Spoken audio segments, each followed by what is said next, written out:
Bonjour à tous, l'été arrive, la chaleur est là. C'est soit le temps de profiter des pique-niques pour faire des jeux entre amis, soit le temps de rester bien au frais dans votre maison. En tout cas, c'est le numéro 21 de la saison 3 de l'Hebdo de Tirage par Cage. On démarre tout de suite. Et puisqu'on parle de pique-nique, on démarre tout de suite avec Snack and Match, qui est un jeu dans lequel vous allez devoir faire votre pique-nique de façon assez simple. C'est un jeu de draft dans lequel vous allez avoir des tuiles que vous allez devoir ensuite arranger en essayant d'optimiser vos points. Si vous mettez le plus possible de nappes de la même couleur côte à côte, ça fait des points. Si vous mettez le plus possible d'aliments du même type côte à côte, ça fait aussi des points. À vous de bien drafter et de bien arranger vos nappes en les entrelaçant. C'est Snack and Match. Et on continue avec Oasis, un nouvel espoir, un jeu post-apocalyptique. La Terre est évidemment dévastée, notamment par la sécheresse, et vous êtes à la recherche de l'Oasis, la seule et unique source d'eau à des milliers et des milliers de kilomètres à la ronde. Donc l'objectif est de créer un voyage complet jusqu'à l'Oasis en déclinant des cartes par ordre décroissant jusqu'à arriver au numéro 0, l'Oasis. Pour ce faire, des mercenaires que vous allez pouvoir engager pour pouvoir faire soit des actions immédiatement, soit bâtir sur du temps une équipe extrêmement complète. Un jeu donc à jouer par les fortes chaleurs parce que vous aurez soif, c'est Oasis, un nouvel espoir.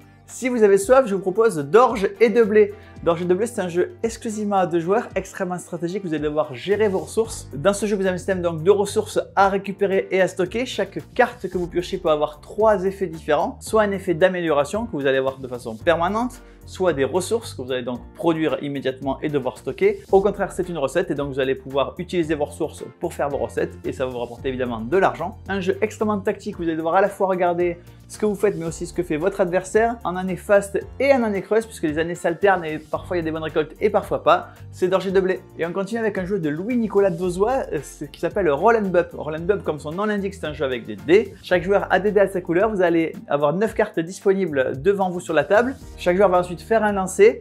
Sélectionner sur quelle carte il va positionner les dés de son lancer, sachant que voilà, sur certaines cartes il faut forcément des 4, sur d'autres cartes il faut 2 dés les mêmes, sur d'autres cartes il faut 3 dés qui se suivent, etc. etc. S'il y a toujours vos dés sur la carte au moment où le tour revient à vous, eh bien vous remportez la carte, mais malheureusement si un autre joueur fait mieux que vous, par exemple si vous avez mis un 4 sur une carte où il faut un 4 et qu'un autre joueur met 2 4, eh bien il va chasser votre dé, vous n'allez pas remporter la carte et évidemment à la fin de la partie vous remportez des points en fonction des cartes que vous aurez remportées, c'est Roll and Bump.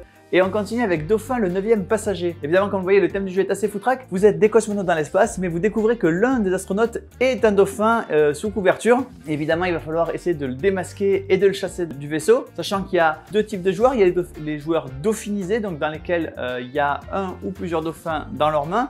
Il y a les joueurs non dauphinisés qui sont des humains. Les 2 équipes s'opposent. Les dauphins ont pour objectif que le vaisseau soit rempli d'eau à la fin de la partie, puisqu'évidemment, ça va éliminer les humains et ils vont remporter la partie. Les humains ont pour objectif de réparer les 3 modules qui ont été abîmés, puis de resetter la machine. Et dans ce cas-là, c'est les humains qui ont gagné. Notre façon de gagner, c'est d'éliminer tous les adversaires. Évidemment, si vous êtes le dernier survivant, vous avez remporté la partie. Comment ça se joue? Ça se joue en plusieurs étapes. Il y a un capitaine qui est déterminé. Il va envoyer en mission 3 astronautes. Chaque joueur a plusieurs cartes astronautes dans sa main, donc il va pouvoir envoyer certains de ces astronautes dans la mission. La mission peut être un succès et réparer des modules, ou la mission peut être un échec. Il peut même y avoir des astronautes qui meurent durant la mission. Dans tous les cas, à la fin du tour, le capitaine va faire un choix qui va être évidemment en faveur des dauphins ou des humains, mais tout l'équipage peut se rebeller contre le capitaine et dans ces cas-là, ils utilisent leur bouton panique. Et s'il y a assez de boutons panique sur un tour, eh bien le capitaine est renversé et il y a un nouveau capitaine qui est nommé. C'est celui qui a le plus paniqué parce que quoi de mieux qu'un capitaine qui panique pour mener un vaisseau. Tout cela est un peu complexe, mais c'est parfaitement géré par une application qui sait tout puisque vous allez scanner au fur et à mesure vos cartes et donc lui indiquer à l'application qui a quel rôle et qui fait quoi. Donc l'application gère absolument toute la partie. Le jeu est extrêmement marrant, c'est un jeu à rôle caché, de stratégie et de déduction. C'est Dauphin, le 9e passager. Et on continue avec l'enclume. Il y a très longtemps, en 1993, Patrick Sébastien avait sorti un jeu qui s'appelait Déconnaissance. Ce jeu a eu un succès assez tardif mais phénoménal. Aujourd'hui encore, il existe un groupe Facebook Déconnaissance que je vous recommande si vous aimez ce jeu, sur lequel les gens proposent tous les jours quasiment des déconnaissances. Une déconnaissance, qu'est-ce que c'est? C'est un à peu près de phrase qui peut correspondre à quelque chose mais presque, mais pas trop. Je vais vous donner un exemple tout de suite. Par exemple, on cherche un acteur et la déconnaissance, c'est Jésus déguisé en piano. Si je vous donne un indice rapidement, l'indice c'est Les Visiteurs. L'acteur qu'on cherche, c'est Christ en clavier, Jésus déguisé en piano, Christ en clavier. Et donc ça, c'est une déconnaissance. Et bien, déconnaissance était plus trouvable depuis très longtemps. Et bien voilà qu'arrive l'enclume, qui est à peu près l'équivalent de déconnaissance. Évidemment amélioré, évidemment optimisé sur la culture actuelle, puisque déconnaissance c'était des phrases qui avaient rapport à la culture des années 90. Ici, on est clairement en 2020. Parmi les améliorations, il y a un poids de l'enclume, c'est-à-dire à quel point la phrase est ou non tirée par les cheveux. Évidemment, c'est fait pour être sorti en soirée. Évidemment, c'est un jeu apéro à jouer avec tout le monde. C'est l'enclume. Et on continue avec deux jeux dans la collection des boîtes en métal de Rhythma qui sont donc destinés aux tout petits. Il y a Empathico, un jeu qui est là pour développer l'empathie, et Geometrico qui est là pour développer la géométrie. Dans les deux cas, des jeux extrêmement simples destinés aux plus jeunes pour les faire apprendre en s'amusant, Empathico et Geometrico. Et on continue avec Get On Board. Get On Board, c'est un jeu de flip and write, donc on va retourner des cartes et avec ces cartes avancer sur un plateau.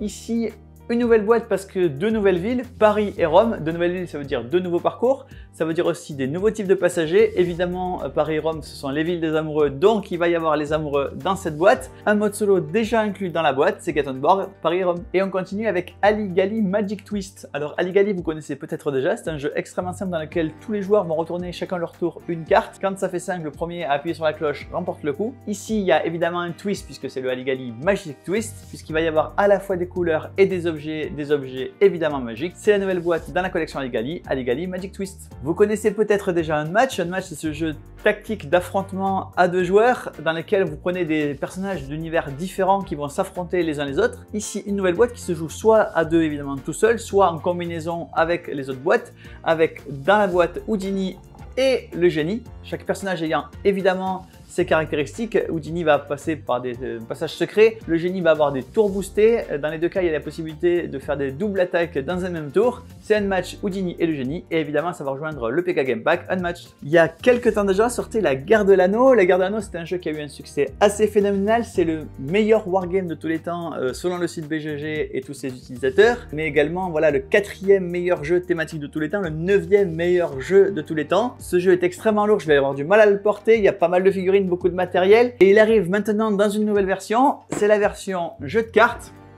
C'est grosso modo la même idée de gameplay, le même concept de un ou deux joueurs jouent les peuples libres, un ou deux joueurs jouent les forces sombres, elles s'affrontent. L'idée étant évidemment d'aller détruire l'anneau pour les forces libres ou de récupérer l'anneau pour les grands méchants. Évidemment une boîte plus légère avec moins de matériel, ce qui permet d'emporter un peu plus partout, mais toujours un gameplay passionnant. C'est la Guerre de l'Anneau, la version jeu de cartes. Et on termine par 3 nouveaux puzzles dans la collection Puzzle Universe. 3 puzzles avec des illustrations qui sont liées plus ou moins à l'eau. Vous avez Within de Angelina Costamagna, vous avez Au Trouble de Marla sur l'eau et vous avez Shallow Waters de Vanessa Morales. 3 superbes illustrations dans des puzzles 1000 pièces, c'est toujours dans la collection Puzzle Universe. Et bien voilà, le numéro 21 de la saison 3 de Let's Do the Rush Cage est terminé et moi je vous donne rendez-vous la semaine prochaine.